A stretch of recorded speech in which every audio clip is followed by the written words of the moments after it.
எல்லாருக்கும் வணக்கம். நம்ம இப்போ என்ன பார்க்க போகிறோம்னா, இந்தியன் ரயில்வேல RRB NTPC நோட்டிஃபிகேஷன் வெளியிட்டிருக்காங்க. 8850 வேகன்சி ப்ளஸ் வேகன்சி வெளியிட்டிருக்காங்க. ஸோ அதாவது கிராஜுவேட் லெவலுக்கும் 12th லெவலுக்கும் வேகன்சி வெளியிட்டிருக்காங்க.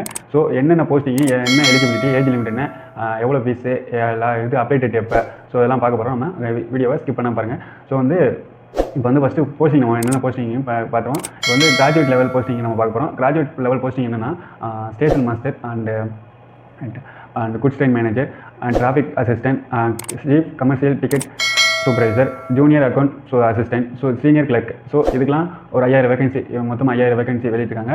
இதுக்கு கிராஜுவேட் லெவல் வேகன்சி, இது கிராஜுவேட் லெவல் வேகன்சி. அடுத்து 12th லெவல் வேகன்சி என்னென்னா junior clerk typist, account clerk typist and trains clerk, ticket clerk. So இதுக்கெலாம் ஒரு 3850 வேகன்சி மொத்தமாக வெளியிட்டிருக்காங்க.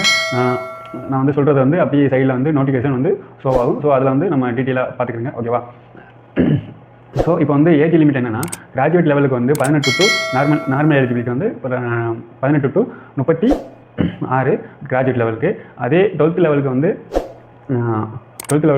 18 டு 33, அதாவது 3 வருஷம் கொஞ்சம் கூட கொடுத்துருக்காங்க. கிராஜுவேட் லெவலுக்கு 3 வருஷம் கூட கொடுத்துருக்காங்க. ஸோ 18 டு 36 கிராஜுவேட் லெவலுக்கு. 12th லெவலுக்கு 18 டு 33. ஸோ இது ஏஜ் ரிலாக்ஸேஷன் இருக்குது. அதாவது SSTக்கு 5 வருஷம், OPCக்கு 3 வருஷம் ரிலாக்ஸேஷன் கொடுத்துருக்காங்க. ஸோ 36லேருந்து 39 வயசு வரை, அதாவது கிராஜுவேட் லெவலுக்கு அப்ளை பண்ணலாம். அண்டு இதுக்கு 39 SST பிரிவினர் 41 வயசு வரை விண்ணப்பிக்கலாம். அதே மாதிரி இது 12th லெவல் போஸ்டிங்க்கு 33 கொடுத்துருக்காங்க. ஸோ 33லேருந்து SSTக்கு 5 வருஷம், 38 வயசு வரை விண்ணப்பிக்கலாம். ஸோ அது OPCக்கு 33லேருந்து 36 வயசு வரை விண்ணப்பிக்கலாம். ஸோ இதுக்கு ஏஜ் லிமிட் கொடுக்குறாங்க. எலிஜிபிலிட்டி முதல்ல பார்த்தாச்சு, கிராஜுவேட்டு அண்ட் 12th. அண்டு அடுத்து என்னென்னா இம்பார்ட்டன்ட் டேட்ஸ் பார்க்க போகிறோம். இம்பார்ட்டன்ட் டேட் என்னென்னா, கிராஜுவேட் லெவலுக்கு அப்ளை டேட் அக்டோபர் 21 ஸ்டார்ட் ஆகுது. November 20 last date. November 20 last date. So apply பண்ணிடுங்க. எல்லாருமே ரெண்டுக்குமே அப்ளை பண்ணுங்கள். 12th லெவலுக்கு அக்டோபர் 28 ஆரம்பித்து நவம்பர் 27 முடியுது, அதாவது அப்ளை டேட் முடியுது. ஸோ எல்லோரும் கரெக்டாக அப்ளை பண்ணிடுங்க. இன்னும் ஷார்ட் நோட்டிஃபிகேஷன் வெளியிட்டிருக்காங்க, இன்னும் டீட்டெயிலாக வெளியில். இன்னும் 8850 வேகன்சி கன்ஃபார்மு. ஆனால் கண்டிப்பாக எக்ஸாம் முடிஞ்ச பிறகோ இல்லை இந்த டீட்டெயில் நோட்டிஃபிகேஷன் வெளியிடும் போதோ, ஸோ கண்டிப்பாக கூட ஆய்வு கண்டிப்பாக அப்ளை பண்ணுங்கள். எல்லோரும் அப்ளை பண்ணுங்கள்.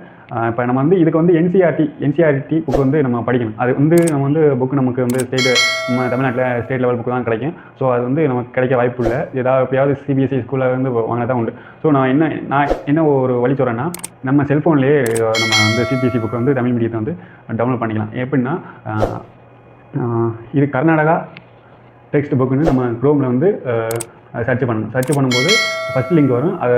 அதை கிளிக் பண்ணி உள்ளே போனீங்கன்னா நம்ம அது எத்தனாவது புக்கு வேணும் அப்படின்ட்டு அதில் இருக்கும்.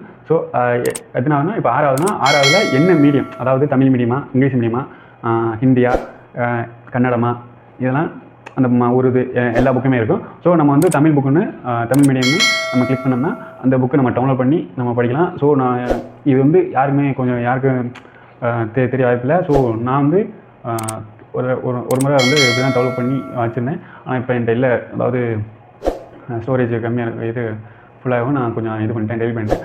ஸோ நான் சொல்கிற வழியை எதிர்பார்த்துக்கிறேங்க. இது பண்ணிக்கிறேன், புக்கை டவுன்லோட் பண்ணி படித்து வெற்றி பெறணும். எல்லோரும் வெற்றி பண்ணணும் வாழ்த்துறேன். நன்றி, வணக்கம். கடைசியாக இது போன்ற தகவல் நமக்கு தெரிஞ்சுக்கிறது நம்ம சேனலை ஃபாலோ பண்ணுங்கள், சப்ஸ்கிரைப் பண்ணுங்கள். கூடவே அந்த பெல் ஐக்கானை டச் பண்ணிக்கோங்க. ஸோ எல்லாருக்கும் வாழ்த்துக்கள்.